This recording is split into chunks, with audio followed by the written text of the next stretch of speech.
আসসালামু আলাইকুম ভিউয়ার্স, কেমন আছেন সবাই? চলে আসলাম নতুন আরেকটি ছোট্ট ব্লগ নিয়ে।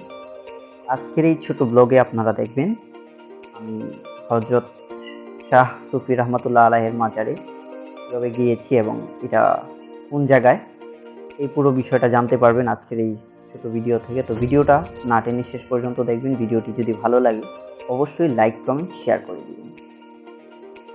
এই যে হযরত শাহ সুফি রহমাতুল্লাহ আলাইহির মাজারটা, এটা পড়েছে মেজর টিলা, জাহানপুরে এদিকে। এই মাজারটা উঠতে গেলে অনেক পরিমাণ উঁচু জায়গা। ওইখানে অনেক উঁচু টিলা দিয়ে আপনারা মাজারে প্রবেশ করতে হবে। অনেক সুন্দর ভিউ, চারদিক দিয়ে কিন্তু অসাধারণ একটা ভিউ, যেটা আপনারা যদি না আসেন তাহলে বুঝতে পারবেন না।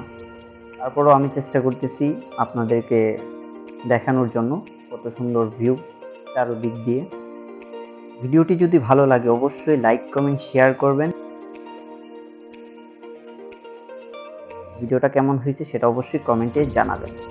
আর এই যে দেখেন, আমি কিন্তু পুরো বাগানের ভিতর দিয়ে হেঁটে যাচ্ছি। চারো সাইডে কিন্তু অনেক জঙ্গল। পুরো জায়গাটা কিন্তু সত্যি অনেক অসাধারণ জায়গা। যদি আপনারা কখনো এই জায়গাতে আসেন তাহলে কিন্তু বুঝতে পারবেন কতটুকু অসাধারণ জায়গাটা।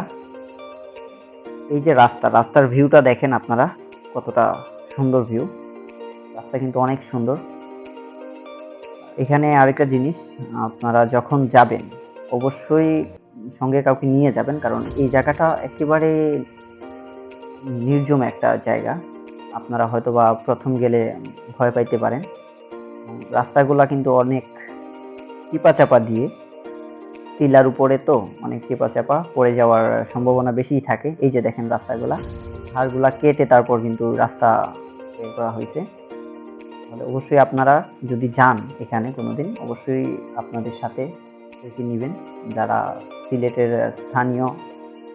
তাহলে কিন্তু আপনারা এই সাইটে ভালোভাবে ঘুরে আসতে পারবেন। আর আমার চাইরো সাইটে দেখতে পারতেছেন অনেক গাছ এবং যে জঙ্গল। এখানে ভিউটা কিন্তু অসাধারণ, যেটাকে ন্যাচারাল ভিউ বলা হয়।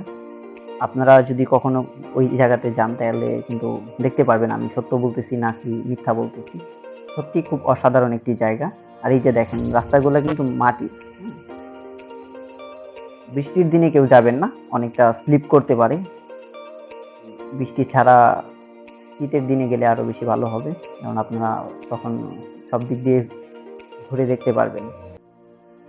ভিডিওটা কেমন হয়েছে সেটা অবশ্যই কমেন্টে জানাবেন, কারণ আপনাদের লাইক, কমেন্ট করলে কিন্তু নতুন নতুন ভিডিও বানাইতে অনেকটা ভালো লাগে। আর ইদানিং আমার ভিডিওর মধ্যে কিন্তু অনেক পরিমাণ কম ভিউ আসতেছে, তো সবার কাছে এটাই রিকোয়েস্ট, ভিডিওটা বেশি বেশি করে শেয়ার করবেন।